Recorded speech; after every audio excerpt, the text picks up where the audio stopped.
Oh my god, look what the cat dragged in. I took a trip to the Restore today, and I actually came on half off day, everything 50% off, so that was pretty cool. And I found this. There was 4 of these there. I got the one that was in the best shape. This is a Cooper Lighting 175 watt metal halide light fixture. Holy crap, I got this for $20, down from $40 on the sticker. Kind of a splurge, but you know, I couldn't pass up on it. But oh my goodness, I've never had a metal halide fixture or any light fixture like this one. This is an outdoor fixture. It's got very thick glass lens on it. And yeah, 175 watt metal halide. If we take the lens off here, it actually has a bulb in it. Actually, this particular fixture didn't have a bulb in it. I took this bulb out of one of the other fixtures. But it came with a, what is this? A General Electric multi-vapor 175 watt metal halide lamp made in the USA. Bulb is visibly slightly worn. The arc tube is a bit black. I'm actually very timid to even touch this bulb because, as I mentioned in my, at least I think I mentioned in my mercury vapor light fixture video, that metal halide lamps are very prone to exploding when they wear out. So I'm kind of scared even to touch this right now, not even powered on. As a matter of fact, one of these other fixtures in the Restore actually had an exploded bulb. Now I don't know if it actually exploded due to being worn out, or if it was physically damaged in some way, I don't know, but the entire outer bulb was gone and the arc tube inside was obliterated. The arc tube was actually very, very black, so it's very likely that it exploded upon wearing out. Now, this is something kind of cool. This has all the gear inside it. It's a complete fixture with ballast and everything, but you won't see an igniter in here. This is actually an older kind of metal halide fixture called probe start metal halide, and they don't require igniters to start. They work just like a mercury vapor lamp. You know, the open circuit voltage of the ballast alone is enough to start the lamp. So that's what the original metal halide fixtures were like. And probe start metal halide fixtures and ballasts, like mercury vapor fixtures and ballasts, they are now illegal. You can't buy them new anymore, at least in this part of the world, because they are not as efficient as the now commonplace pulse start metal halide lamps, which require an igniter. This is one of the probe start ones. And that's really cool because A, you don't need an igniter, but B, I could also, if I wanted to, throw a 175 watt mercury vapor lamp in here and it would work just fine. Mercury vapor lamps and probe start metal halide lamps have exactly the same electrical characteristics. So I will very timidly unscrew this bulb.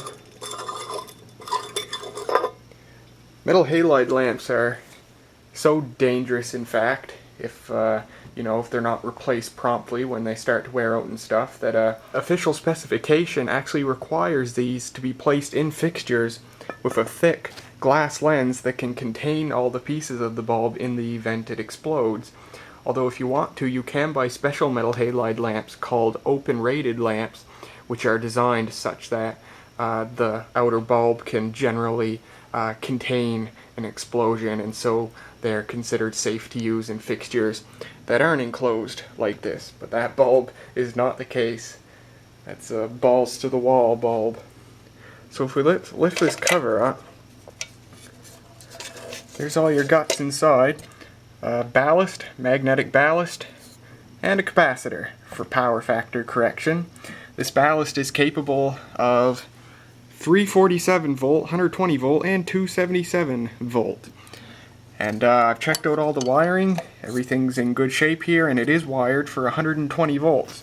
So I'm going to do something that's perhaps the most ballsy thing I've ever done. I'm going to screw that bulb back in here, put the cover on. I don't have any of my equipment here to properly test this thing. So what I'm going to do is, I'm just going to take the wires there and literally just shove them into an outlet. And I'll shove them into that outlet down there because that's controlled by the light switch. And God, we'll see if this thing actually does something. Oh my god, don't tell the proctor about this one. Well, I guess we're ready to go. I just gotta plug that cord in there. I'll keep my ceiling light plugged in so that'll come on when I flip the switch. I'm not gonna lie, I'm pretty nervous. If it doesn't turn on as soon as I flip the switch, I'll turn it back off. Nope. Alright, let's see what's going on there. Alright, take two. I've plugged the wires into different holes there, so they're not so close to each other. Oh, let's try this again. Whoa! And there you go.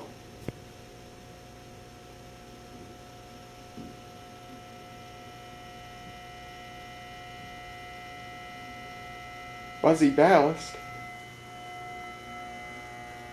Pretty color. This particular bulb's supposed to be 4,000 Kelvin, so light cool white. I wish I wasn't so timid about these darn metal halide lamps. That's pretty. I like the color of that. Well, my camera batteries died. Good video planning tea. So I shut this off, but hey, this worked pretty well. Fixture seems to work just fine. Ballast is a bit noisy, but HID ballasts usually are. And the lamp certainly works just fine. I looked at it after that short run, and it seemed to have lost a bit of the blackening that was on it. Actually looks pretty good now, but I'll have to consult with Lighting Gallery. I have no idea how to tell a perfectly fine metal halide lamp from a slightly worn one from an extremely worn one. Anyway, I figure let's try this again. I've charged my batteries, so we'll let it run up all the way. Hopefully there won't be catastrophe. So plug it in, and I'll go to the other switch. Contact.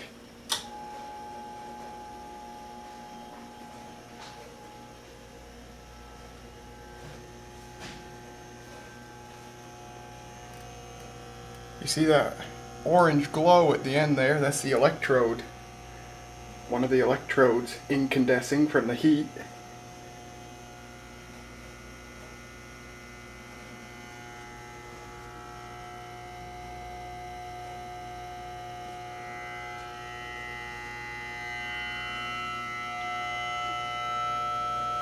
That's not the true color what the camera's showing. It's a very pure paper white color. It looks greenish on camera. That's not the case. Very bright. It's about as bright as my 50 watt mercury vapor fixture already. Now it's brighter. A lot brighter. Let me turn this light off. Let me change the white balance. There, that's more like it. It's actually closer to the 4000K color that it's supposed to be now, instead of the 5000 it was. Oh my goodness, it's very bright. Look at that. Let me turn all the other lights off.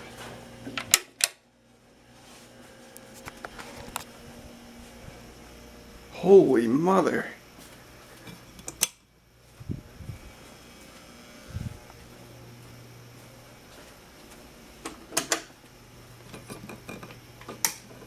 There, that's the only thing lighting this room.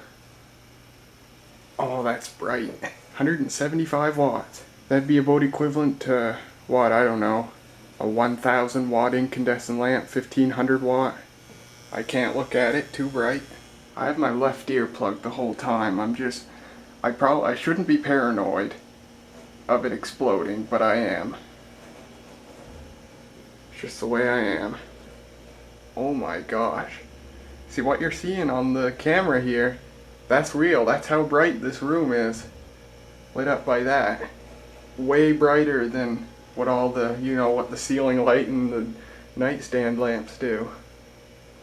Extremely bright. So obviously I'm going to actually use this thing. My original plan, what I thought about when I first saw the fixture for the first time in the store, was to put my 50 watt mercury vapor fixture guts in it and use it as a 50 watt mercury vapor fixture. But now I'm thinking of keeping it as is. Maybe get a 175 watt mercury vapor lamp for it, or a new 175 watt probe start metal halide lamp, or even just use that lamp. That lamp might have a lot of life left in it, I don't know. It is used, I assume. Look at that. Not very warm, but extremely bright. Alright, let's shut her down.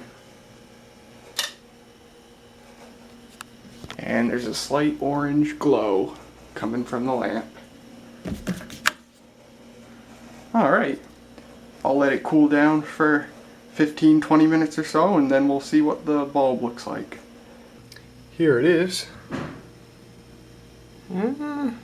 There's a very little bit of blackening on the arc tube. And if you look at the bottom here, actually I'll rotate the lamp. You can see all that white stuff on one side there. That's all the halide salts. And I don't think I've mentioned, the color rendering index rating for this lamp is 65, so that's pretty decent. In comparison, a DX coated mercury vapor is 45, and a cool white fluorescent is 60. So it's pretty decent color rendering properties. But yeah, there's the, you can see on this, on the right hand side here, just a little bit of blackening on the arc tube. So there you go. Well, there's my new Cooper Lighting 175 watt probe start metal halide light fixture. I would say that was a pretty successful first test, a ballsy first test, but a successful one nonetheless. So what I think I'll do is, first thing I'll do is I will get a 175 watt DX coated mercury vapor lamp to try with this.